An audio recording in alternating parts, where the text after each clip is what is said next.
Muy buenos días, queridos hermanos, querida familia, sobre todo la familia de Ciudad de David.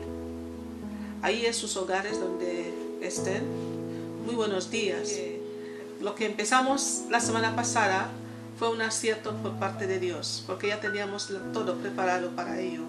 Por lo tanto, hoy domingo en su casa voy a enviar este mensaje y espero que a través de ese mensaje el Señor ministre nuestros corazones y nos hable y nos haga ver la luz que Él quiera traer en esta situación, porque no importa la oscuridad que podamos ver a nuestro alrededor, nosotros somos luz, y si vemos esa luz del Señor sabremos lo que Dios quiere hacer a través de nosotros.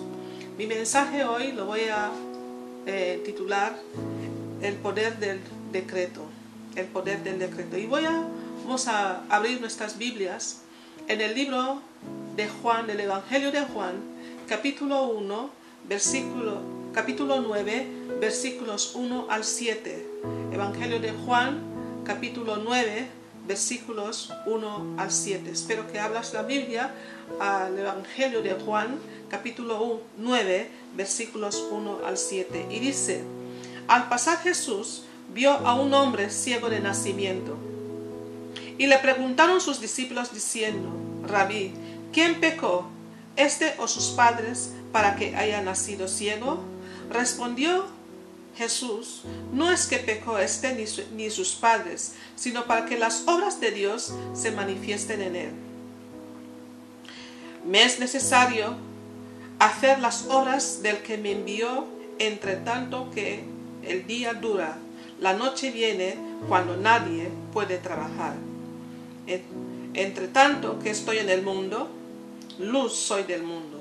Dicho eso, escupió la tierra, hizo lodo con la saliva, untó con el dedo los ojos del ciego y le dijo: ve a lavarte al estanque de Siloé, que traducido es enviado. Fue entonces y se lavó y regresó viendo. Padre Santo del cielo, te doy gracias por esta palabra de esta mañana. Te pido por favor, Señor, que cada uno que va a escuchar este corto mensaje, Señor, que a través de este mensaje tú, Señor, traigas luz y entendimiento a nuestras vidas. Que nuestros ojos sean abiertos para ver lo que tú quieres que veamos. Y que conforme nosotros andemos en esa luz, seamos luz para el mundo, conforme tú lo has declarado, en el nombre de Jesús. Amén. Queridos hermanos y queridas hermanas, quiero que veamos en este pasaje bíblico tres escenarios. El primer escenario es, lo llamo los comentaristas, los que comentan las cosas como la ven. Los discípulos le preguntaron al maestro: Rabí, ¿quién pecó, este o sus padres, para que haya nacido con esa desgracia? Luego el segundo escenario está las personas que te conocen y que te identifican con tus problemas. Pero luego lo más importante, el escenario más importante es la que Cristo responde, nuestro Señor Jesucristo. Fíjate cómo le preguntan: ¿quién pecó, él o sus padres? La Biblia dice que ese hombre nació ciego, era ciego de nacimiento. Por lo tanto, si el niño nació ciego y preguntaban al rabí quién pecó, o él o sus padres, porque para la creencia judía piensa de que no hay ningún pecado sin castigo. Por lo tanto, las circunstancias de su vida, la situación en la que se encontraba, era como resultado de un castigo, de un pecado. Por lo tanto, el feto indudablemente pensaban que podía pecar, o los padres. En nuestra vida, en esta situación en la que estamos, he escuchado muchas versiones de las personas. Dios está enfadado con la humanidad. Dios quiere traer un castigo para las personas, porque el mundo se ha olvidado del Señor. Y yo me he estado preguntando esta noche, esta pregunta, y me estaba preguntando que si el Señor amó tanto al mundo y entregó a su único hijo, a lo mejor que tenía para salvar al mundo, como al mismo Dios puede castigar al mundo. Dios no nos quiere castigar. No es por los pecados del mundo. Porque si fuera así, no hubiera sido necesario que Cristo hubiera venido para salvarnos de las garras del enemigo. Pero también tenemos que saber que el enemigo, y nosotros y todos sabemos, los que conocemos los tiempos de Dios, sabemos que la venida del Señor está cerca y que cada vez se acorta más. Y Satanás sabe que su tiempo cada vez está más acortado. Por lo tanto, va a hacer todo lo posible de traer cuanta más destrucción posible a la humanidad. Por lo tanto, tenemos que reconocer una cosa: Él es el autor del pecado, Él es el autor del mal, Él es el autor de la muerte, Él es el autor de la destrucción, Él es el autor, el único responsable del coronavirus y todos los virus que puedan venir. Por eso Cristo dijo que por sus llagas hemos sido sanados. Tuvo que Él venir a destruir el mal. Hermanos, Jesús le respondió: no es por el pecado de la humanidad, no es porque Él pecó, sino para que la gloria de Dios sea manifestada en Él. Por lo tanto, la gloria de Dios en esta situación será manifestada en el nombre poderoso de nuestro Señor Jesucristo. Pero yo digo que, aunque la ceguera es algo malo, la ceguera física es una enfermedad, y toda enfermedad no es buena, es un defecto, y todo defecto no es bueno. Pero la peor ceguera es la espiritual, la peor ceguera. ¿Por qué no nos permite conocer los planes, ver los propósitos, ver lo que Dios quiere mostrarnos? Y entonces creo que esa es la peor ceguera que nosotros podamos tener. Pero Dios dice en su palabra de que cuando estamos necesitados de algo, solo tenemos que declararlo. Dice el Señor en el libro de Génesis, dice: Dios vio que no había luz y dijo: hágase la luz, y la luz se hizo. Por lo tanto, nosotros vemos en este momento que hay mucha oscuridad, hay mucho desastre, hay mucha destrucción. El enemigo quiere destruir a cuantas más vidas posible, pero nosotros tenemos el poder en nuestras manos, porque la Biblia nos dice claramente que el poder de la vida y la muerte está en nosotros, en nuestra boca. Podemos declarar una palabra y esa palabra tomará efecto en el nombre de Jesús. El apóstol Pablo dijo en Filipenses capítulo 3 versículo 10, dice: yo necesito conocerle, necesitamos esa luz de Dios para poder conocerle y el poder de su resurrección y la participación de su padecimiento, llegando a ser como Él, semejante de su muerte, ¿no? Llegando a ser semejante a Él en su muerte. Necesitamos incluir a Dios en todo lo que hacemos en nuestras vidas.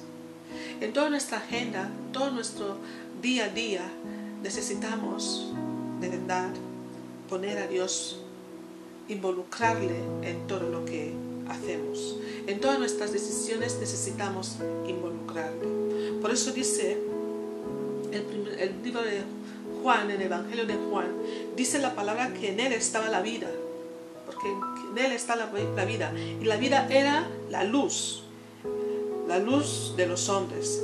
La luz en las tinieblas resplandece, y las tinieblas no prevalecen contra ella. Me gusta cómo lo pone la Nueva Traducción Viviente. Dice: la palabra dio vida a todo lo creado. La palabra dio vida a todo lo creado. Y su vida trajo luz a todos. La luz brilla en la oscuridad y la oscuridad jamás podrá apagarlo. Por lo tanto, lo que estoy tratando de decir ahora es que si nosotros como luz podemos brillar de verdad, toda obra de oscuridad no podrá resistir nuestra luz. Somos luz en el mundo y las personas deberían ver nuestras buenas acciones reflejadas en nosotros, en nuestro estilo de vida. No nos basta, no es suficiente enseñar, hablar de Dios. enseñar sobre Cristo, sobre Dios. Muchos buenos maestros hablan, todo el mundo puede hablar de Dios. Hasta el religioso, el inconverso puede hablar de Dios. Pero una cosa es hablar de Dios y otra muy diferente es conocer a Dios. Por eso en ese tiempo necesitamos esa luz, para que esa luz nos ayude a conocerle como el apóstol Pablo dijo. Como hijo de Dios, como hija de Dios, no puedes quedarte en la oscuridad. Si las obras de la oscuridad siguen persistiendo en tu vida, debes decretar un cambio. Debes decretar ¿qué? Un cambio. Porque no puedo ser luz y donde quiera que esté, siempre haya problemas y situaciones negativas. En el libro de Génesis capítulo 1, en el versículo 2 y 3 dice la Biblia que Dios vio que había oscuridad. Vio que había oscuridad y decretó: hágase la luz, que haya luz. ¿Y qué hubo? Hubo luz. Nosotros como luz vemos la situación y vamos a decretar sobre esa situación, y conforme decretamos se hará en el nombre de Jesús. ¿Qué es un decreto? Digo que un decreto es un comando, una orden que puedes emitir para que las personas lo obedezcan, ¿no? Para que la gente lo obedezca. Aquí, en lo que vamos a decretar, es un comando, una orden para que las fuerzas del enemigo se paralicen y dejen de perturbar a las personas. Dice el Señor: por el bien de los santos, Él acorta las tribulaciones, por el bien de los santos. Como hijos de Dios, Cristo nos ha hecho reyes y sacerdotes, para que nosotros podamos, en su lugar, tomar las riendas de la situación. Estaba leyendo un libro de un gran maestro, y él decía que Dios quiere actuar, pero espera que nosotros oremos, decretemos para que Dios actúe hacia una situación. Pero a veces decimos: pero si hemos estado orando, hemos estado pidiendo a Dios, ¿por qué esa situación? Y he observado de que muchas veces nuestras oraciones no son contestadas porque no hemos reunido las condiciones necesarias para que podamos realmente clamar a Dios. Es, por ejemplo, vamos a poner un ejemplo: un dirigente, un mandatario, un rey, un presidente de gobierno, un seguidor suyo que no acata sus órdenes, que no sigue la visión, que no hace las cosas conforme él desea que lo haga. Seguramente, si esa persona, por muy seguidor que él pueda decir que es de ese rey, ese presidente o ese mandatario, seguramente poco caso lo haría. ¿Por qué? Porque dice claramente Dios en su palabra: dos no pueden trabajar juntos si no están de acuerdo. Nosotros tenemos que estar en esa comunión íntima con Dios. Necesitamos emitir decretos contra toda la obra del enemigo, pero con autoridad. Y esa autoridad no la tenemos si no estamos en obediencia, en humildad delante de Dios. Vamos a abrir nuestras Biblias en el libro de Mateo capítulo 16, versículo 19. El Señor, cuando estuvo aquí, en Mateo 16, 19, dice así el Señor a Pedro, cuando Pedro tuvo una revelación por parte de Dios de quién era la persona de Cristo. Porque Pedro le dijo: tú eres el Cristo, el Hijo de Dios viviente. Jesús hizo una pregunta: ¿qué dice la gente que soy? Y las personas empezaron a decir según la información que van cogiendo de los rumores de las personas. Pero entonces Jesús hizo una segunda pregunta: pero vosotros, vosotros como discípulos míos, como personas cercanas a mí, ¿quién decís vosotros que soy yo? Y Pedro, inspirado por el Espíritu Santo, Dios le abrió sus ojos y en ese entendimiento él declaró: tú eres el Cristo, el Hijo de Dios viviente. Por eso Jesús en el versículo 19 dice: Pedro, no solamente después de darnos poder como iglesia, lo que dice: a ti te daré las llaves del cielo, del reino de los cielos, y todo lo que ataras en la tierra será atado en los cielos, y todo lo que tú desataras en la tierra serán desatados en los cielos. Voy a leer ese mismo pasaje bíblico en la Nueva Traducción Viviente, porque me gusta cómo lo dice: Pedro, a ti te daré las llaves del reino del cielo. Todo lo que tú prohíbas en la tierra será prohibido en el cielo, y todo lo que tú permitas en la tierra será permitido en el cielo. Entonces, lo que yo puedo entender, porque mi corto entendimiento, lo que yo puedo entender es que muchas de las cosas que ocurren es porque nosotros lo permitimos. Estuve leyendo un libro de un gran maestro y decía en el libro de que Dios no puede actuar si nosotros no le ayudemos a que actúe. O sea, nosotros necesitamos dar ese paso para que Dios actúe, incluso en esa situación en la que estamos viviendo en estos momentos. Necesitamos emitir decretos contra todas las fuerzas del enemigo, todas las fuerzas de la oscuridad. Necesitamos emitir decretos. Llámalo coronavirus, llámalo lo que quieras, pero conforme decretamos hoy, Dios honrará nuestras declaraciones y se hará conforme nosotros lo hemos declarado. Lo que atamos será atado, lo que permitimos será permitido, en el nombre de Jesús. En el libro de Mateo, capítulo 21, del versículo 18 al 21, dice: por la mañana, cuando Jesús regresaba a Jerusalén, tuvo hambre y vio que había una higuera junto al camino. Se acercó para ver si tenía higos, pero solo había hojas. Entonces le dijo que jamás vuelva a dar fruto. De inmediato la higuera se marchitó. Al ver eso, los discípulos quedaron asombrados y le preguntaron: ¿cómo se marchitó tan rápido la higuera? Entonces Jesús les dijo: la verdad, si tienen fe y no dudan, pueden hacer cosas como esa y mucho más. Hasta pueden decir a esta montaña: levántate y échate al mar, y sucederá.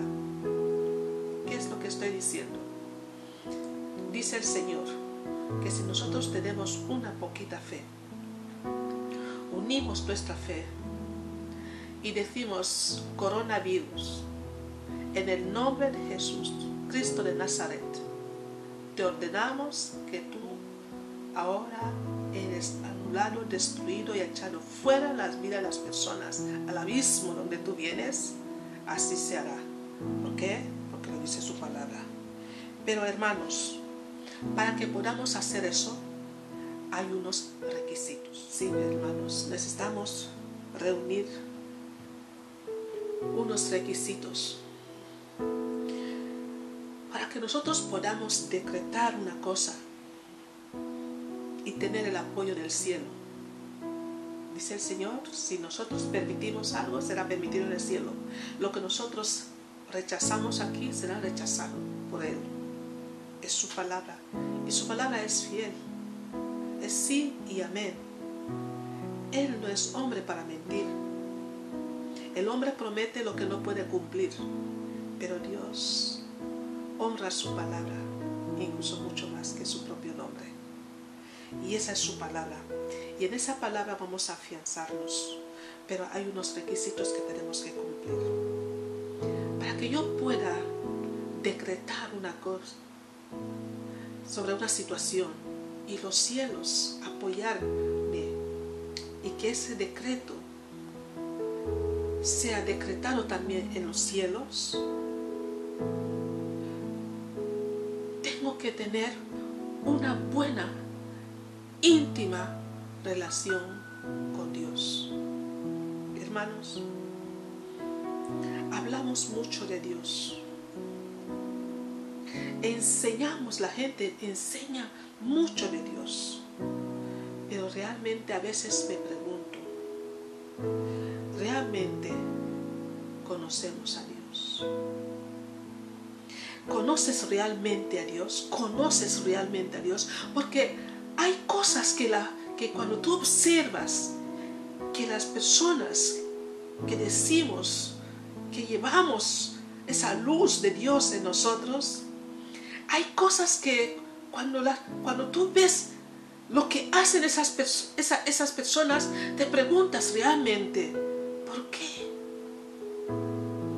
Y yo he llegado a esa conclusión, es porque no conocen a Dios, enseñan de Dios, hablan de Dios.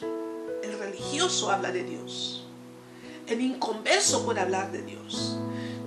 Incluso yo te puedo decir que hay personas que no son cristianos que te pueden explicar el contenido de la Biblia. Yo he tenido un caso así. Tenía un abogado, un hombre muy inteligente, súper inteligente, que cada vez que quería ministrarlo y predicarle la palabra, él lo conocía mucho más. Además, antes de que yo pudiera recitar un pasaje bíblico, él conocía todo el capítulo y me daba lecciones sobre ella. Pero no conocía a Dios ni tenía relación con Dios. Era un día dijo, oye, ¿y tú que conoces tanto la Biblia? ¿Por qué? ¿Por qué no tienes una relación con Dios? ¿Por qué no has aceptado a Cristo en tu vida como Señor y Salvador? Dice, bueno, yo conozco la Biblia porque yo en mi carrera de Derecho, una de las asignaturas que yo tuve que estudiar era porque las leyes, entonces él me explicó muchas de las leyes que el mundo maneja. Fue la primera vez que tuve ese entendimiento de que todo estudian también en la Biblia, porque la Biblia está lleno de leyes. Y entonces, claro, cualquiera puede leer la Biblia, pero solamente el Espíritu de Dios nos revela los secretos de Dios. Por eso, para que tú puedas decretar algo ante una situación, ante un problema, ante una situación como la que estamos ahora mismo atravesando, hermanos, debemos tener la certeza de que conocemos a nuestro Dios. Dice el libro de Daniel, en el libro de Daniel capítulo 11 versículo 32, dice, mas el pueblo que conoce a su Dios se esforzará y actuará. Amén. Debes estar seguro de que realmente eres un hijo de Dios. Segundo punto, tienes que estar seguro de tu salvación. Si tú no eres un hijo de Dios, realmente nacido de nuevo, de espíritu y de verdad, de corazón, de mente, si tu vida no ha cambiado, si aún sigues teniendo una mente religiosa en la que peco, caigo en pecado y luego me levanto y Dios me perdona y hago, hermanos, dice que aquel que peca no es de Dios, es del diablo, porque él ya pecó desde un principio. Todo aquel que peca no puedes decir que Dios está contigo, porque el que tiene a Dios no peca. Debes tener una buena intimidad, una buena relación íntima con Dios. Tienes que conocer su palabra, tienes que confiar en su palabra, tienes que relacionarte con Dios en la intimidad. Por eso el libro de los Salmos dice el salmista, tu palabra he atesorado en mi corazón para no ofenderte. Dice, tu palabra es luz en mis caminos, lumbrera para mis pasos. Es la palabra de Dios. Debemos ser obedientes a esa palabra y guardarla. Y no permitir que las obras de la carne nos desvíen. Por eso el libro de los Gálatas dice, las obras de la carne son contrarias a las del Espíritu. Porque en el Espíritu es amor, es paz, mansedumbre, etcétera, etcétera. Amén. La palabra de Cristo tiene que morar. Esa palabra tiene que morar abundantemente en ti. Dice la Biblia en el libro de Colosenses, apóstol Pablo lo dice, en el Colosenses 3:16 dice que la palabra de Cristo more en abundancia en vosotros, enseñándoos y exhortaos unos a otros en toda sabiduría, en el nombre de Jesús. Que la palabra de Dios habita en ti ricamente. Y tienes que dejar de caer en el pecado, huir del pecado, huir de las cosas que no glorifican a Dios en tu vida. Tienes que dejar, tiene que haber un cambio en tu vida. Si tú no cambias, no puedes decretar. Si tu estilo de vida, las personas no pueden, necesitas poner un cartel en tu frente para que la gente sepa que eres un hijo de Dios. Entonces no has empezado. Un hijo de Dios no necesita decirlo. La gente tiene que verlo en ti. Por eso veían a Cristo en los discípulos. Y le dijeron a esa gente, hablan como Cristo. Actúan como Él. Son pequeños Cristos. Es como Cristo se ha multiplicado en ellos. Hermanos, pregúntate. Hermana, pregúntate. Cristo se ha multiplicado en mí. Puedo decir como el apóstol Pablo, que yo ya no vivo, sino Cristo vive en mí, que la vida que vivo es a través de su gracia. Puedo decir. Y para terminar esta mañana, hermanos, os dejo con esa meditación. Primero, necesitas conocer a Dios. Segundo, necesitas estar seguro de tu salvación. Tercero, necesitas tener una relación íntima y personal con Dios, atesorando su palabra en tu corazón. Cuarto, necesitas ser obediente al Espíritu Santo y dejar que Él te guíe, que el Espíritu Santo sea tu maestro, que sea tu guía. Cuarto, quinto, que la palabra de Dios habita en ti ricamente. Que la palabra de Dios habita en ti ricamente. Y sexto, deje de hacer esas cosas que hacías antes. Porque dice la palabra que al que está en Cristo, nueva criatura es. Las cosas viejas deben quedarse atrás. Tu vida tiene que haber un antes y después. Amén. Por eso Job dice en su palabra, voy a terminar con el libro de Job, capítulo 22, versículo 21 a 29, dice, someteos a Dios y tendrás paz, entonces te irá bien. Escucha las instrucciones de Dios y guárdalas en tu corazón. Si te vuelves al Todopoderoso, serás restaurado. Por lo tanto, limpia tu vida. Si renuncias a tu codicia, el dinero, y arrojas tu precioso oro al río, el Todopoderoso será tu tesoro. Él será tu plata preciosa. Entonces te deleitarás en el Todopoderoso y levantarás tu mirada a Dios. Orarás a Él, escúchame, orarás a Él y te escuchará y cumplirás los votos que le hiciste. Prosperarás en todo lo que decidas hacer y la luz brillará delante de ti en el camino. Si la gente tiene problemas y tú dices, ayúdalos, Dios los ayudará. Cuando nosotros hagamos, tú dices, la gente, si hay circunstancias difíciles, si hay problemas, tú le pides a Dios, Dios ayuda a esas personas, Dios las ayudará. Hasta que los pecadores, dicen que hasta los pecadores serán rescatados. Serán rescatados, ¿por qué? Porque tienes las manos puras. Porque tienes las manos puras, limpias. Amén. Por lo tanto, vamos a decretar, vamos a orar, vamos a pedir a Dios hoy que en el nombre poderoso de nuestro Señor Jesucristo, Él va a restaurar nuestras vidas. Él va a hacer que nosotros desde este momento tengamos hambre y sed para conocerle más. Él va a ayudarnos a tener una relación íntima con Él.